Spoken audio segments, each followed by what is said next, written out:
네, 세계는 그래 우리는 설특집 기해년 솔직 토크쇼 셋이 손잡고 바꾸자.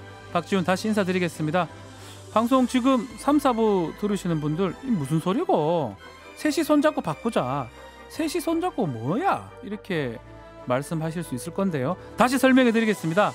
지금 듣고 계시는 세계는 그리고 우리는 아침에 시민보 기자가 진행하는 시선집중, 바로 이어서 이진우 기자가 진행하는 손에 잡히는 경제, 이 세 프로그램의 앞글자를 땄습니다.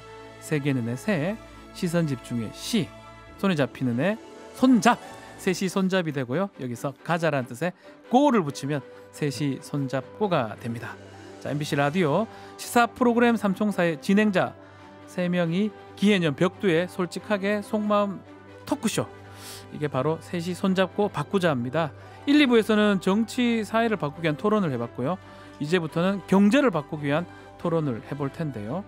네, 우리 유튜브에 이 세 프로그램이 동시에 되고 있으니까 많이 구독도 좀 부탁드리겠습니다.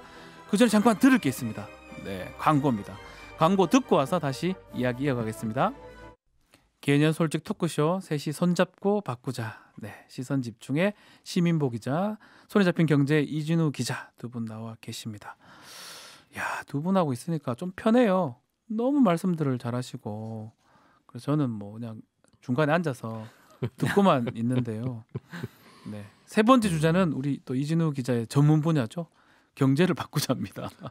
아, 경제는 어려워요. 네. 어려워요. 세상에서 제일 어려운 일 두 가지가 예. 정치 바꾸는 거하고 예. 경제를 손에 잡는 것 같습니다. 그렇죠. 경제를 손에 잡는 게 어렵죠. 손에 잡히는 경제 아. 참 어렵습니다. 지금 우리 1인당 국민소득이 3만 달러라고 하긴 하는데요. 3인 가족의 소득이 약 1억 원 정도 된다는 뜻인데 계산을 해보면, 근데 지갑은 홀쭉해지고 살림살이는 더 안 좋아진 것 같아요. 그래서 경제 얘기 왜 이렇게 되는지 얘기를 나누고 싶습니다. 3만 달러, 이준우 기자님 다 어디 간 겁니까? 누가 갖고 있어요? 저도 찾고 있습니다. 1인당 국민소득이 3만 달러라고 하면 네. 야, 우리 집은 4인 가족인데 3, 4, 10이잖아. 그럼 12만 달러가 네. 1년에 우리 가족 소득이란 뜻이냐. 그럼 다 합치면 한 1억 한 4천만 원 4천만 원 된다는 되는데요? 거냐. 그게 평균적으로 그렇게 네. 되는 뭐 가정도 있겠습니다만 현실이 와닿지 않는데, 실제로는 이게 누가 뭐 떼먹어서는 아니고요. 네.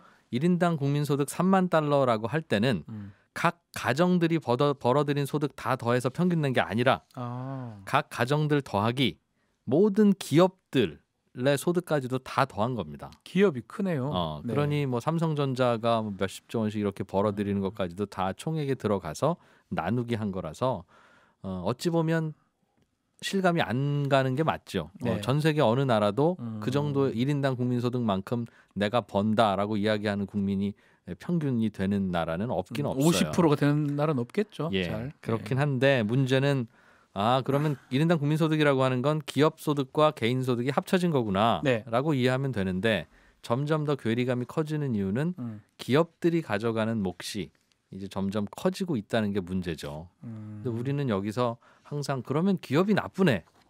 왜 몫을 많이 가져가? 라고 생각해서 항상 이제 논의가 뜨거워지고 왜곡되기 쉬운데, 네.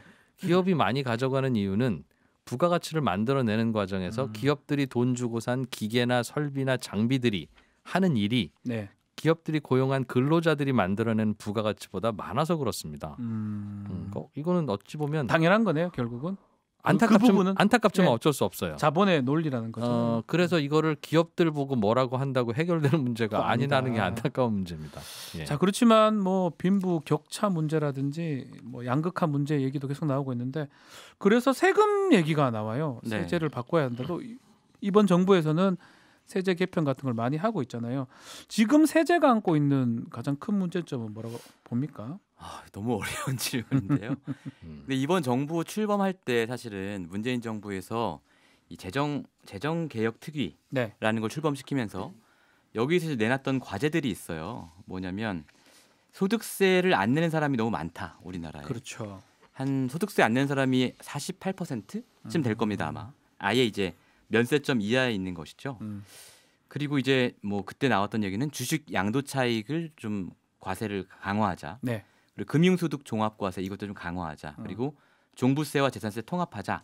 뭐 이런 얘기들을 과제로 내놨었습니다. 이번 정권 초에. 이게 잘 안 되고는 물론 있죠.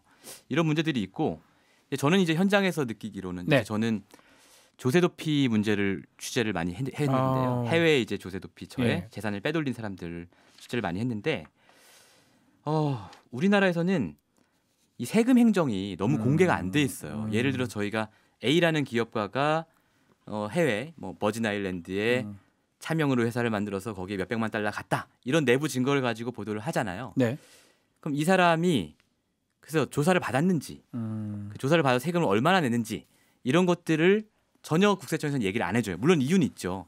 개인 과세에 대해서는 당연히 정보를 비공개한다는 원칙이 그렇죠. 있기 때문인데 안 그런 나라도 있거든요. 저는 이 문제가 왜 중요하다고 보냐면 어쨌든 우리나라의 현 상황을 보면 어느 정도 증세를 해야만 하는 상황인데 증세를 정치적으로 하려면 네.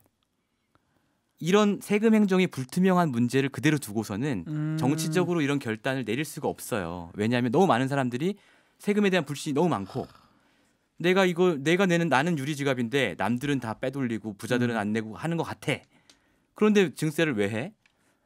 숨어 있는 세금만 찾아도 증세 안 해도 돼. 이런 그런 프레임이 마인드가 있거든요. 있죠. 예. 마음이 있죠. 예. 그래서 저는 그 마인드를 탓할 게 아니고 그렇다면 정말 세금 행정을 투명하게 해야 된다. 그래야만 그 다음 논의가 가능하다라는 점에서는 전 그게 굉장히 중요한 과제다. 이런 말이 맞는지 몰라도 예. 우리나라 국민들이 세금이 뜯긴다 이런 표현을 하잖아요. 맞아요. 뜯기는 거 아닌데 그건 내야 되는 거고 뭐 네. 내서 좋은 데 쓸 수 있다고 생각하면 되는데 예. 아우 세금 뺏겼다 뭐 뜯긴다 이렇게 네. 표현하고 그 이유가 지금 말한 것처럼 네. 세금 행정에서 예. 사실을 정확하게 가려내지 못하는 부분이 있다라는 거잖아요. 있고 또 본인들은 이제 개인적으로 국세청 사람들 네. 만나 보면 저희가 이것도 이렇게 잘했고요, 이것도 이렇게 잘했고 막 얘기를 해요. 예.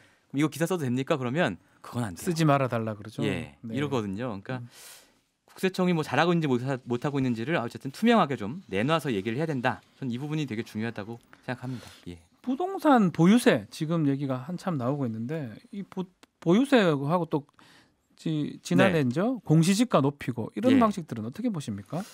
세금 폭탄이라는 얘기도 나오고 있는데요. 국제적으로 비교하면 우리나라 보유세가 좀 낮은 건 사실이거든요. 다른 나라에 비해서 0.1 몇 퍼센트 이렇게 되는데 뭐 미국만 해도 한 0.3% 될 거예요. 네. 예, 저 정확한 수치는 아닙니다만. MBC 라디오 예. 시선 집중이 진행자 잘못 뽑았네요. 왜요? 저런 분은 그 패널로 계속 목소리를 저희가 들어야 되는데 제가 이거 좀 뭐 방송과 네, 관계는 참 없지만 안타깝습니다. 좀 서로 좀 도와가면서 합시다. 아 서로 네. 이제 온 김에 네. 소리 품앗이. 잡힌 경제까지 하고 가시고 우리 시민부 얼마나 기자는 답답해요. 저녁 때 시간 나시면 여기 한번 나와주시고 세계는 우리는 저희 나와주시고 좀 요일을 정해가지고 셔플을 하면서 좀 혹시 약속 사건 사고 있으면 저는 또 아침에 또 나가도록 하겠습니다. 네. 앞으로 우리나라는 증세가 필요하다. 네. 동의하고요. 증세를 하려면 세금이 합리적으로 거쳐서 그렇죠. 세금 내는 사람이 불만이 적어야 된다. 많이 내건 적게 내건. 나만 내는 것 같은 생각이 들면 그때부터는 무너집니다. 맞습니다. 그래서 시민보 기자의 의견에 적극 동의해요. 저도 그렇습니다. 예. 말씀하신 대로 그래서 여러 가지 세금이 제대로 거치고 있는지를 확인할 수 있도록 확인할 수 있다면 우리가 항상 입증할 수 있고 문제가 있으면 저 친구 왜 세금 안 걷어라고 할 수 맞아요. 있으니까 네. 그 부분에 대해서는 투명하게 돌아가야 되는데 실제로 스웨덴 같은 나라는 이웃이 저 돈 잘 버는 것 같으면 내가 인터넷 들어가서 저 사람 세금 얼마 냈는지 알 수 있어요. 아우 좋아. 좋아요. 아 내고 있구나 예. 라고 볼 수 있고 네. 이 정도보다 더 버는 것 같은데 라고 생각하면 내가 바로 신고해요. 수 있고 예. 그러니까 누구나 세금을 낼 수 있는 거거든요. 그렇죠. 나만 내는 게 아니라는 생각. 네. 그런데 말씀하신 대로 우리나라의 세금 제도는 그렇게 돌아가지는 않고 있는데 여러 가지 우리가 말씀드렸던 부자들이 세금을 횡령하고 안 내놓고 탈루하는 부분에 대한 부분도 문제가 있지만 오늘 저 질문하신 보유세에 대한 문제도 네.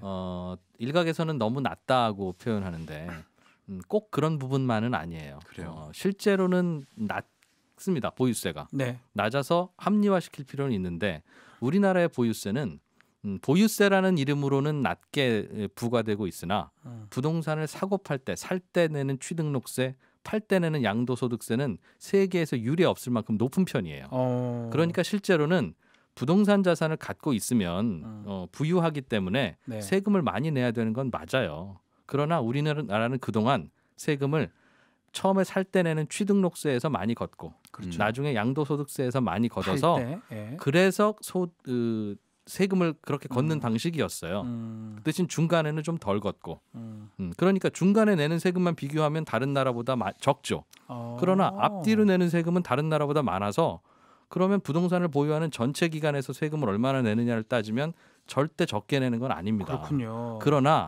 그러나 그래도 부유한 사람들이 세금을 더 내야지. 그래야 우리나라 세정이 돌아가지 않느냐는 취지라면 세금을 강화하는 것도 맞죠. 맞고. 그러나 문제는 이런 거죠. 어떤 세금이든지 강화하는 방향으로 가려면 서서히 단계적으로 늘리고 그 방향은 흔들리지 말아야 돼요. 그런데 지금 우리나라의 보유세를 높이는 정책은 속도가 너무 빠릅니다. 빠르다.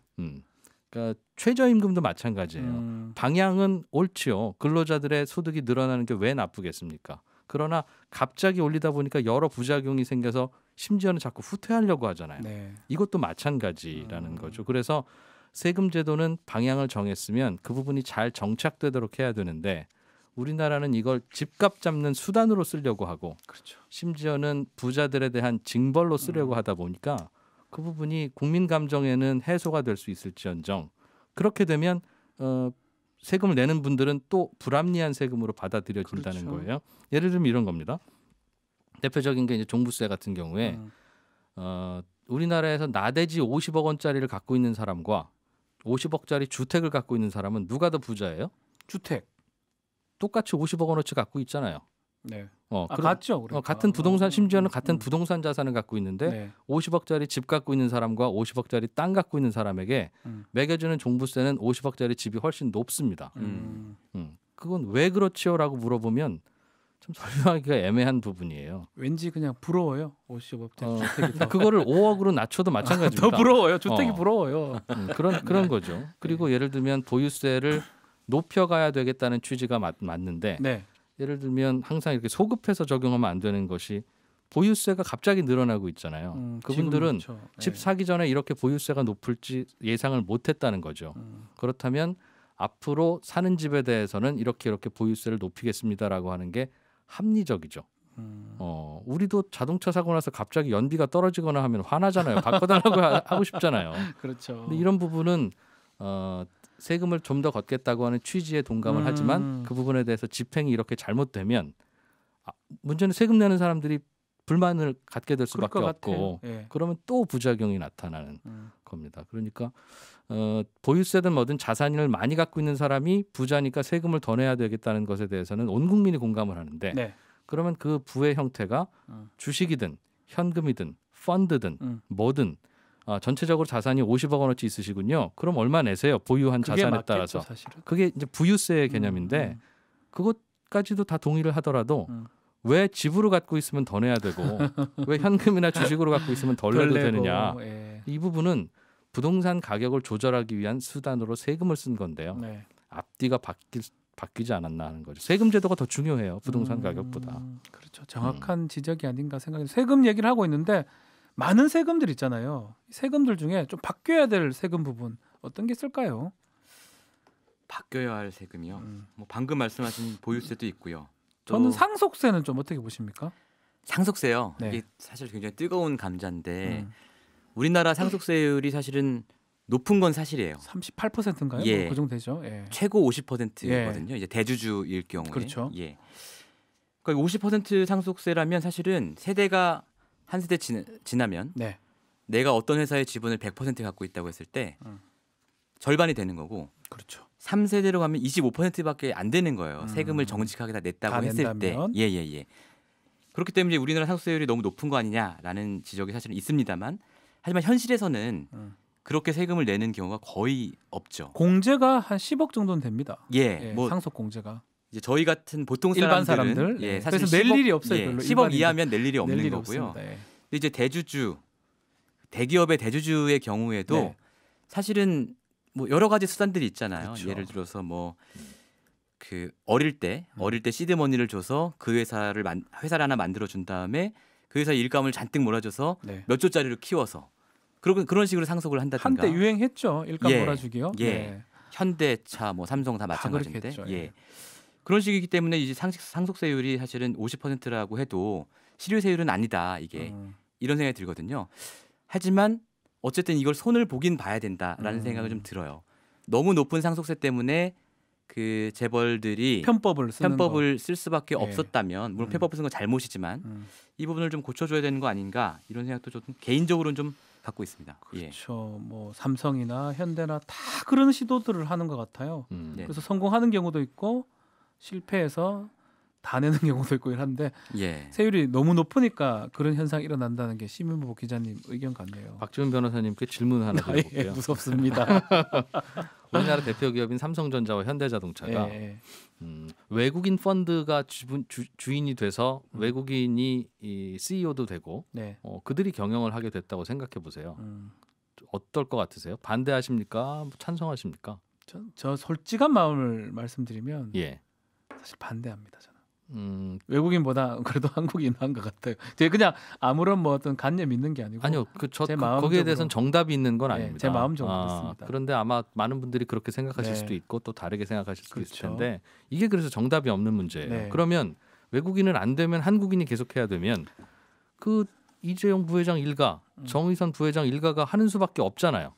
누가 그거를 바꿔서 할 수 있겠습니까? 약간 그냥 제 개인적 생각이면 좀 경영자 굳이 뭐 이재용이 최고가 아닐 수 있잖아요. 또 정의선 회장이 또 최고가 아닐 수 있으니까 부는 주식은 그런 분들이 소유를 하고 경영은 좀 할 수 있는 사람이 따로 했으면 하는 그런 생각을 갖고 있습니다. 그분이 계속 갖고 손자, 아들, 손자, 증손자가 계속 주식은 갖게 된다면 상속세가 없다는 뜻이잖아요. 말씀하신 대로 심 기자께서 지적하신 대로 우리나라는 특히 이제 그 기업의 경우에 대주주 지분은 상속세율이 주민세 포함해서 66%입니다. 그렇죠. 그러면 당연히 이론적으로는 손자까지 갈 수가 없어요. 다 내야 됩니다. 그러나 손자까지 안 간 기업이 없습니다. 그렇다면 말씀하신 대로 다 일감 몰아주기 등의 편법을 통해서 불법은 아니지만 편법을 통해서 결국은 몰아주고 세금 그걸로 내고 끝내고 돌린다는 뜻인데 이게 참 고민이에요. 이런 편법으로 상속을 그냥 상속세 사실상 안 내고 넘어가는 일이 비일비재한데 민간의 개인들은 상속세 내고 싶겠습니까? 증여세 내고 싶겠습니까? 소득세를 내고 싶겠습니까? 근본적으로 그걸 손보지 않으면 우리 미래에서 꼭 필요한 증세가 안 돼요. 세금 거두면 내긴 내겠으나 항상 입이 이렇게 나옵니다. 그렇죠. 불공평한 과세라고. 그러면 그 부분에 대해서 과세를 정확히 하려면 상속 못하게 해야 됩니다.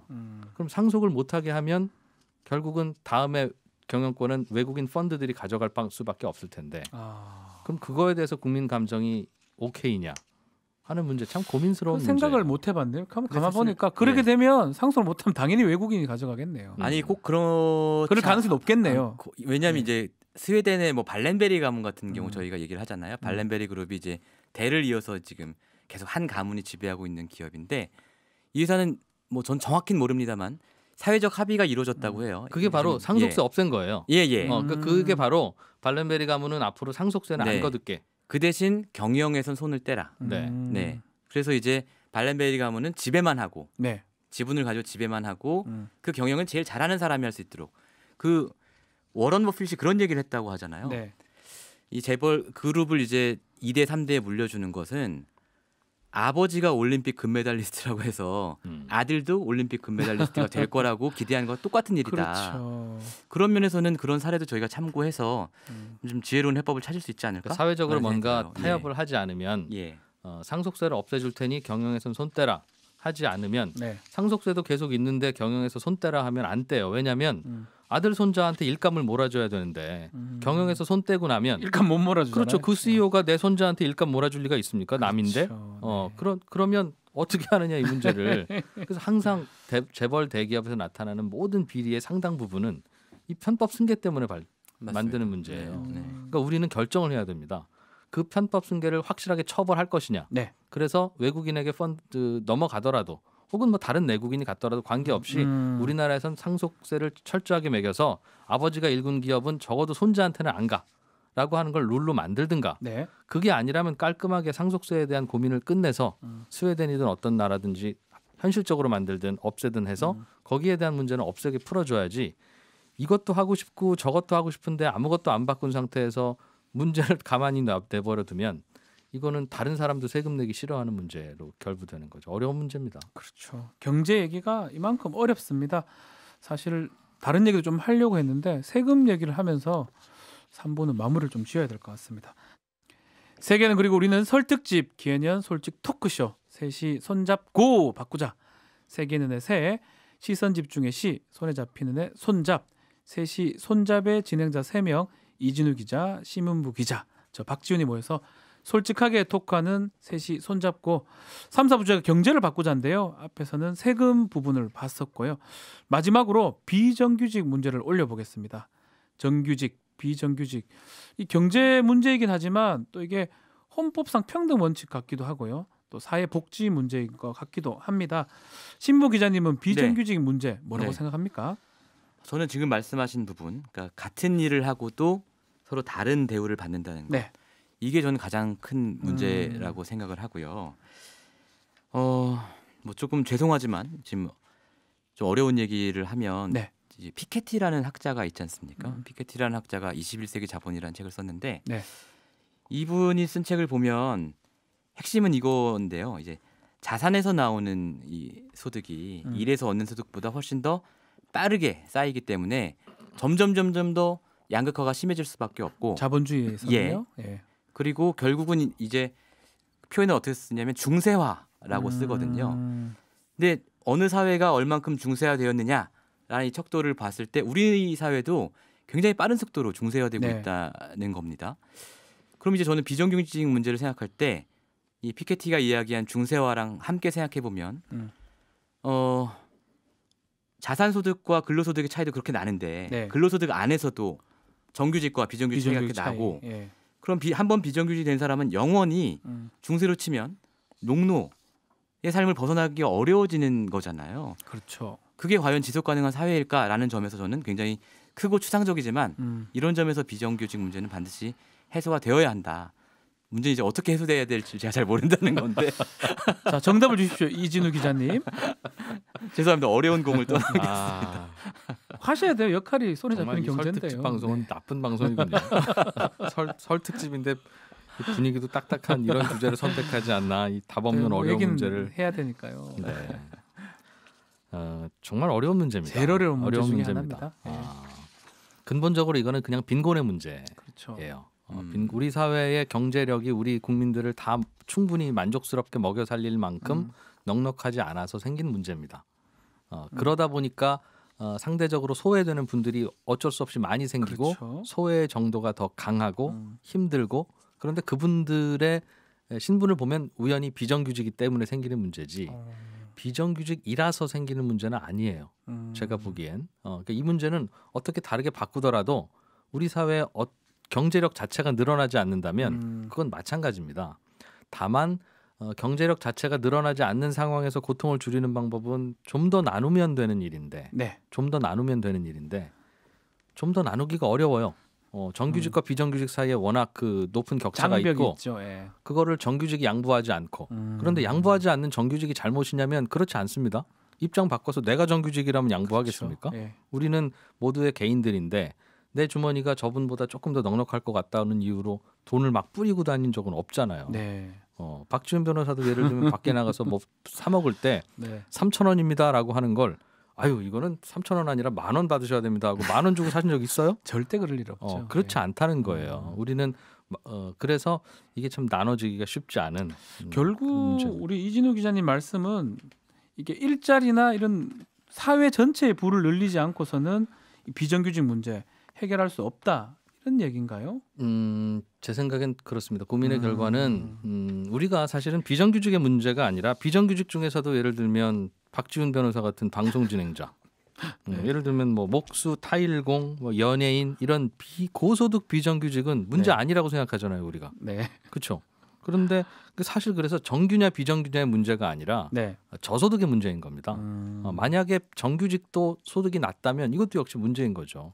그래서 이거를 정규냐 비정규냐의 문제로 풀려고 하면 쉽지 않고 사회 전체의 부를 늘려야 되는데 실제로 다른 나라는 뭐 청소부나 혹은 우리나라에서 급여가 낮게 표현되는 육체 노동자들이 선진국들은 임금 많이 받는다고 하잖아요. 급여 많이 받죠. 그 이유가 뭐냐면 그런 직업이 귀하기 때문에 그렇고 왜 저 나라는 그 직업이 귀해? 왜 박지훈 변호사는 청소 안 하고 다른 일 하고 있지? 라고 생각하면 다른 일자리가 더 좋은 게 있으니까 거기로 갔다는 뜻이에요. 그렇죠. 그러다 보면 좀 어려운 일 하는 분들의 숫자는 줄어들고 그럼 당연히 그분들의 급여는 몸값은 높아지고. 올라가죠. 그러니까 이거는 제도로 어떻게 바꿀 수 있는 게 아니라 일자리의 수급으로 바꿔줘야 되는데 그건 뭐 일자리가 늘어나는 수밖에 는 그렇죠. 없죠. 잠깐 허무하게 결론을 내신 것 같은데 자 지금 현대차 네. 비정규직 노동자들이 회사 네. 상대로 그 근로자지 확인 소송을 냈는데 네. 이게 1, 2심에서는 불법 파견이다 판결 내렸는데 대법원 예. 판결이 남아 있는데요. 예.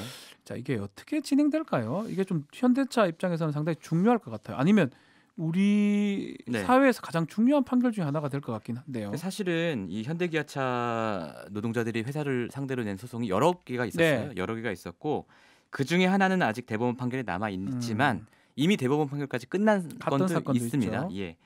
뭐 일관적으로 지금 현대차에서 이루어지고 있는 사내하청이 불법 파견에 해당한다라는 판결이 나온 거고요. 지금 저희가 비정규직 문제를 이야기하는데 이게 굉장히 풀기 어려운 문제인 건 분명하고 네. 이제 이진우 기자님 말씀대로 사회 전체에 뭔가가 바뀌지 않으면 안 되는 문제이긴 하나 네. 할 수 있는 것도 지금 안 하고 있는 게 있다는 어떤 게 있죠? 거죠. 지금 이런 거. 음. 일단 현대기아차 같은 경우에는 현행법에 따라서 불법 파견을 분명히 판결이 났는데도 그럼에도 불구하고 현대기아차 그냥 뭉개고 있는 거잖아요. 그렇죠. 뭉개고 있는 거고 고용노동부가 이제 정부가 바뀌어서 고용노동부가 중재를 하니까 마지못해 지금 협상장에 나와 있는 판결이 지금 2심까지 났음에도 불구하고 그냥 네. 무시하는 거잖아요. 지금 대법원 판결도 무시했습니다. 심지어. 네. 그리고서 이제 사실은 어떤 사람도 사실은 사기업들에게 너네 지금부터 비정규직 뽑지 말고 정규직 뽑아라고 얘기는 하지 않죠. 그래서 일단은 여건이 되는 공공부문부터 정규직 하자. 그리고 적어도 지금 법에 의해서 불법 파견으로 판정이 난 거는 네. 좀 법대로 하자. 지금 요 정도가 어떻게 보면 우리 사회에서 비정규직 문제에 대해서 요구하는 최소한이라고 합의된 보는데 것들. 예. 네. 근데 그것조차 잘 안 지켜지고 있는 거죠 지금. 예. 대법원 판결하고 정부 조치를 봐야 되겠지만 결국 이진우 기자님 지적한 것처럼 기업의 부담이 늘어난다는 거잖아요. 결국은 비정규직을 뭐 정규직으로 전환하거나 처우를 높인다면 그러면 지금 상황에서 해법은 없을까요? 최소한 하면서 비정규직의 처우를 개선할 수 있는 방향. 불법이면 법은 지켜야 돼요. 그건 지켜야죠. 뭐 이게 판결 아무리 났고. 말이 안 되는 법이라도 네.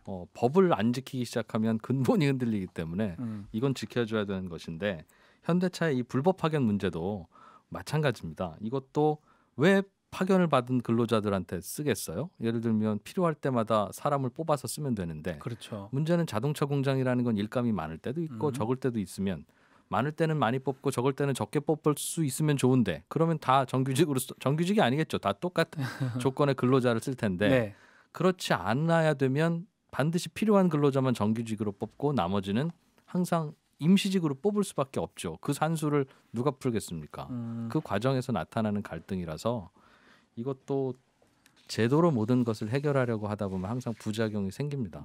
근데 그만큼 사람들은 생각을 잘 못하는 것 같아요. 제도만 바뀌면 뭔가 처우가 개선된다고 생각을 하는데 사회적 전체적으로 봤을 때는 제도가 바뀌는 게 중요한 게 아니고 사회 전체적으로 바뀌는 부분들이 필요하다는 저는 게 드리고 싶은 말씀이 말씀이네요. 지금 이제 사회적인 부가 네. 계속해서 우리나라는 굉장히 가파르게 늘어왔지 않습니까? 그리고 현대 기아차도 굉장히 빠르게 성장을 했습니다. 네. 근데 이제 부가 늘어나고 기업은 성장했는데 왜 비정규직 문제는 해결이 안 됐을까? 그거는 왜 그렇죠? 네, 그 문제를 저는 고민해봐야 된다고 생각을 하는 거죠. 이게 자동적으로 해결될 수 있는 어떤 문제는 아니라는 거죠. 예. 그래요. 자, 이 문제도 해결하지 않으면 결국은 사회 갈등도 커질 거고 뭐 고용이 불안정해질 수밖에 없다. 이런 문제는 어떻게든 좀 해결이 돼야 될 것 같은데 그러면 단도직입적으로 지금 뭐 할 수 있는 건 뭐가 있을까요? 비정규직 문제와 관련해서요. 참 어려운 질문을 제가 계속 드리네요. 고민을 하다 보면 네. 정규직을 보호하는 법률을 유동적으로 바꾸지 않으면 비정규직에 들어갈 틈이 없습니다. 그건 산수잖아요. 산수. 네. 그러니까 비정규직이 과도하게 어려움을 겪는 이유의 상당 부분은 정규직에 대한 보호의 차원이에요. 우리는 간단하게 생각하기에는 기업들이 이렇게 많이 벌었는데 기업들이 좀 더 쓰면 될 거 아니냐라는 네. 생각을 하긴 쉽지만 지금 심민호 기자가 말했던 부분이 그 부분 그런 거죠. 아까 내가 얘기했잖아요. 박지훈 변호사가 주머니에 두둑하게 있을 때 3,000원짜리 물건을 10,000원 주고 산 적 있어요? 없죠. 사람은 그렇게 하면 좋지만 그걸 자발적으로 하는 사람은 없습니다. 자발적으로 하는 기업도 없고 당연하죠. 그걸 강제할 수도 없는 게 우리의 체제예요. 그러니 그다음 해법을 찾는다면 뭔가를 희생해서 뭔가를 도와주는 쪽으로 바꾸는 수밖에 아니면 없죠. 또 근로자들의 노동자들한테 교육할 수 있는 그런 어떤 기회. 네. 그렇게 하면 사실은 우리 일자리가 해외에 가서도 다양한 일자리를 찾을 수 있는 우리의 근로자들의 경쟁력이 갖춰진다면 다들 해외에 나가서 많은 수가 갈 것이고 그렇죠. 우리나라에는 그럼 근로자가 부족할 것이고 그러면 임금이 올라가죠. 임금이 올라가겠죠. 예. 어느 정도 임금이 너무 올라가면 이제 그런 산업이 붕괴되는 문제도 생기겠습니다만 결국은 그런 고민인데 다른 대안이 없도록 우리는 그런 교육을 그대로 해오잖아요. 알겠습니다. 자, 또 하나의 또 문제가 위험의 외주화라고 하는데요. 자, 안전한 거는 정규직하고 어렵고 위험한 거는 비정규직이 한다. 이것도 사실 문제점. 김용균법이 그래서 통과된 거고요. 근데 이런 거죠. 이제 네. 전문적으로 위험을 외주하는 업체들이 있잖아요. 네, 받아서. 그런 업체들은 저는 충분히 외주하는 게 맞다고 봅니다. 네. 그런데 우리 기업은 이러이러한 위험한 업무에 특화되어 있는 기업입니다. 그러니까 우리한테 돈 주고 이걸 시키세요. 라는 하청업체는 거의 없어요. 그렇죠. 현실에서는 그냥 저가 입찰을 해서 들어와가지고 그냥 위험한 일을 제대로 교육받지 않은 정규직보다 더 전문성이 없는 비정규직이 감당하고 있는 게 현실인 거죠. 아주 싸게 돌아서 뭐 엄청 위험한 일을 비전문가들이 하고 있다는 그게 현실이잖아요, 사실은. 그러니까 사실 위험의 외주화가 그 이상적으로 얘기하면 비싼 돈 받고 전문가들이 진짜 와서 위험한 일을 해주는 거. 그렇게 된다면 뭐 큰 문제가 없죠. 이건데 사실은. 현실에서 돌아가는 방식은 우리 김용균 씨도 그렇고 24살짜리 노동자가 몇 달 교육받고 와서 그 위험한 일을 하다가 결국 목숨을 잃은 거 아니겠습니까? 결국 이것도 똑같은 문제 돌아가는 것 같아요. 비용의 문제잖아요. 사회 전체적으로 뭐 비용이 아니면 부가 많지 않기 때문에 결국은 어려운 일은 비전문가들한테 외주화를 시키는 그런 결과가 발생하는 거겠네요. 외주가 문제가 아니라 사실은 이것도 비용의 문제라는 거죠. 그쵸. 사실은 위험한 일은 전문가들이 외주를 통해서 다루는 게 맞습니다. 외주 자체가 나쁜 것은 아닌데 그 외주로 했던 아니면 안에서 하던 그 부분에 대해서 신경을 별로 안 쓰고 안전하게 할 수 있는 것에 대한 신경을 쓸 인센티브가 없다는 거죠. 없다는 거죠. 그러니까 그런 인센티브를 만드는 차원에서 뭔가 위험한 일이 발생했을 때 그 내부에서 조직의 장에게 형사처벌을 하는 문제도 우리가 심지어 논의하고 있지 않습니까? 그렇죠. 잘 고민해서 풀어봐야 할 문제 같아요. 법은 바뀌었어요. 뭐 산업안전보건법 바뀌었거든. 일명 김용균법이 내년부터 시행이 되는데 자, 아예 외주를 금지하는 종목을 법으로 많이 하는 게 필요한가요? 어떤가요? 지금 그 법의 내용도 지금보다 더 추가하자는 얘기도 있고요. 지금. 그렇죠. 그래서 지금 이거를 우리가 언론들이 이거를 위험의 외주화라고 표현을 하니까 외주를 하면 안 되고 이걸 안에서 하면 되겠구나라고 우리가 간단하게 생각을 하는데 표현이 잘못된 겁니다. 어떻게 표현하기 좋죠? 위험의 외주화가 아니라 위험을 간과하는 게 잘못인 거예요. 그게 외주든 저는 둘 중에 선택하라면 외주가 맞습니다. 어떠한 위험한 업무는 그 위험을 가장 잘 관리할 수 있는 노하우와 장비를 갖고 있는 업체가 해야지. 그렇죠. 예를 들면 뭘 하는 데 있어서 각종 안전 장비가 필요하지 않겠어요? 그렇죠. 사람이 옆에서 지켜보고 있다고 되겠습니까? 그럼 그 안전 장비가 다 갖춰줘야 위험이 줄어드는 건데 그 안전 장비 갖추고 우리 회사 것만 하면 그 장비 갖추는 돈을 어디서 뽑냐고요. 당연히 외주 업체가 안전한 장비를 가지고 다니면서 해야죠. 그러나 그거를 안 하게 되는 인센티브 구조를 바꿔주는 고민을 해야지 외주가 문제니까 외주 아닌 걸로 하면 아마도 사고 더 많이 날 거예요. 아니 이거 1년에 한 번 하는데 여기 안전망 답시다 하면 야 안전망 얼만데 그걸 달아 라고 하지 않겠어요? 1년 내내 그것만 하는 분은 안전망 사서 갖고 다닐 수 있지만 같은 얘기입니다. 그 두 가지가 연결이 되겠네요. 정규직이 해야 된다. 아니면 외주를 주더라도 비용을 더 주면서 아주 전문가들이 해야 된다. 그러니까 현실과 이상으로 쭉 계열화를 시켜보면 위험을 전문으로 하는 외주업체가 하는 게 가장 이상적인 거고요. 제일 좋고요. 그게 안 되는 경우에 그래도 이거 정규직 너네가 해 하는 게 그다음 이상적인 거고 그다음에 이제 돈 없고 힘없는 가장 비정규직들. 하책이 예, 아무나 해. 비전문적인 비정규직이 네. 하는 게 제일 하책이다. 근데 현실은 가장 아래에 지금 있다는 거죠. 그렇죠. 그래서 예. 최소한 지금 개정법은 두 가지 중간 정도는 해보자. 네. 그리고 가장 좋은 거는 아주 그런 위험한 거는 전문가 집단이 비용을 예. 받고 하는 게 맞다라는 네. 결론이 나는 거네요. 네. 아, 참 얘기하면 할수록 참 쉽진 않은 것 같아요. 우리 정치, 경제, 사회 다 다뤘는데 네. 그러니까 하나하나의 사안들이 네. 그 짧은 소견만 가지고 주고받아도 안 이게 돼요. 두 커플 세 커플 들어갈 게 그러니까요. 있잖아요. 맞아요. 그런데 우리는 네. 항상 어떤 일이 터지고 나면 터지고 난 2시간 이후에 이미 어떻게 해결해야 될 건지 해결책도 이미 다 보도를 해요. 뭐 대부분 인재고. 그렇죠. 맞아요. 그럼 대부분 법을 강화하는 게 해결책이고. 정부의 적극적인 예. 조치가 요망되고. 항상 네. 그렇게 결론이 나잖아요. 네. 그럼 정부는 뭘 어떻게 합니까? 예, 그러니까 그러니까. 이런 악순환을 네. 깨는 게 아까 얘기했던 그 언론의 문제 예. 예. 그런 거죠. 맞습니다. 자, 마칠 시간 좀 다 돼가고 있어요. 우리 시민모 기자는 네. 지금 프로그램 맡은 지가 얼마 됐죠? 이제 석 달에서 넉 달 넘어가고 있습니다. 예. 어때요? 할만합니까? 아니면 뭐 좀 바꿔야 될 게 힘들고요. 그래서 제가 그 KBS에서 네. 그 아침 방송을 오래 했던 모 아나운서 분하고 친해서 예. 문자를 보내봤어요. 이거 어떻게 해야 되냐? 음. 저는 재능이 없는 것 같다. 그랬더니 그분은 뭐 아침 방송 10몇 년 하신 분인데 네. 저한테 이런 조언을 해주시더라고요. 예, 어떤 거죠? 그냥 1년 만에 잘릴 생각을 하고 혹은 6개월 만에 잘릴 생각을 하고 너가 하고 싶은 대로 다 해. 이런 조언을 해주시더라고요. 예. 그런데 막상 제가 그 조언을 듣고 해보니까 예. 안 돼요 이게.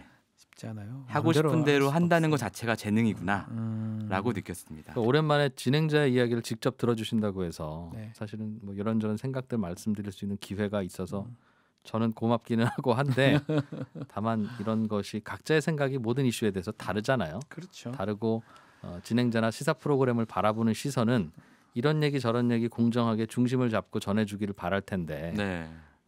진행자는 저런 생각을 갖고 있구나라는 걸 이미 알고 있으면 그 오늘 방송 잘못된 거 아니에요? 하면 안 되는 방송 아닙니까 이게? 그렇게 생각하는 사람들도 있더라 예. 라는 정도로 받아들여 주시면 되겠습니다. 저 하나 여쭤보고 싶어요. 예. 무슨 비장의 무기 없을까요? 청취자들 끌어모을 수 불러 모을 수 있는. 네. 궁금해요. 이준우 오늘 기자님한테. 우리가 나눈 여러 가지 대화의 주제 중에 하나가 예. 세상에 비장의 무기란 없다. 뭘 어떻게 제도를 바꾸거나 뭘 어떻게 해서 갑자기 달라지는 것은 없다. 많은 것이 쌓여서 생긴 결과라서 벽돌을 하나하나 치우고 하나하나 다시 올릴 수밖에 없다는 거예요. 지금 이준일 기자님 말씀은 너희는 일단 꿈도 꾸지 마라. 나처럼 되는 건 10년 정도 뒤에 얘기해라. 뭐 이런 얘기네요. 1년도 안 된 사람들은 말을 하지 말라. 10년이 돼봐야지 알 것이다. 그러네요. 이런. 네. 패널 게스트하고 MC가 자리가 너무 다르다. 이건 많이 느끼고. 그러니까 재미는 있어요. 청취자 한 분이 이런 말을 하더라고요. 박지훈 씨가 변호사인가요? 하도 진행을 재밌게 해서 개그맨인 줄 알았다. 새로운 걸 알게 됐네요라고 하는 그 말씀이 저는 뭐 계속 개그맨인지 변호사인지 헷갈리게 방송을 재밌게 칭찬입니다. 하고 싶습니다. 청취자들이 네. 친근감을 느끼고 그만큼 무식한 것 같아요. 아니요. 제가 진행자가 좀 만만하게 느껴져야 네. 또 그러면서 저 친구 저런 실수도 하네라고 생각되는 게 그래야 아유. 자꾸 또 그 방송 듣게 되죠. 네, 이준우 기자님한테 또 이렇게 칭찬 들으니까 기분이 좋습니다. 오늘 이렇게 세계는의 새 시선 집중의 시 손에 잡히는 의 손잡 셋이 손잡의 진행자 3명 이준우 기자, 시민보 기자, 저 박준이 함께한 세계는 그리고 우리는 설 특집 기해년 솔직 토크쇼 셋이 손잡고 바꾸자. 네, 새해 복 많이 받으시고요. 두 분도 항상 건승하시기를 바라겠습니다. 네, 새해 복 많이 감사합니다. 받으십시오. 새해 복 많이 받으십시오. 복 많이 받으십시오. 고맙습니다. 세계는 그리고 우리는 설 특집 기해년 솔직 토크쇼 셋이 손잡고 바꾸자. MBC 라디오 역사상 처음 해본 시도입니다. 재밌게 들으셨나 모르겠습니다. 여러분의 평가가 좋다면요 계속 할 수 있고요. 아니면 뭐 합니다. 더 이상 못 합니다. 차 봅니다. 네. 지금 운전하시는 분들 안전하게 하시고요. 연휴 잘 마무리하셔서 일상으로 건강하게 복귀하시기를 바랍니다. 지금까지 저는 박준이었습니다. 감사합니다. 세계는 그리고 우리는 설 특집 기해년 솔직 토크쇼 셋이 손 잡고 바꾸자. 박지훈, 이진우, 시민보 세 진행자와 함께하고 있습니다.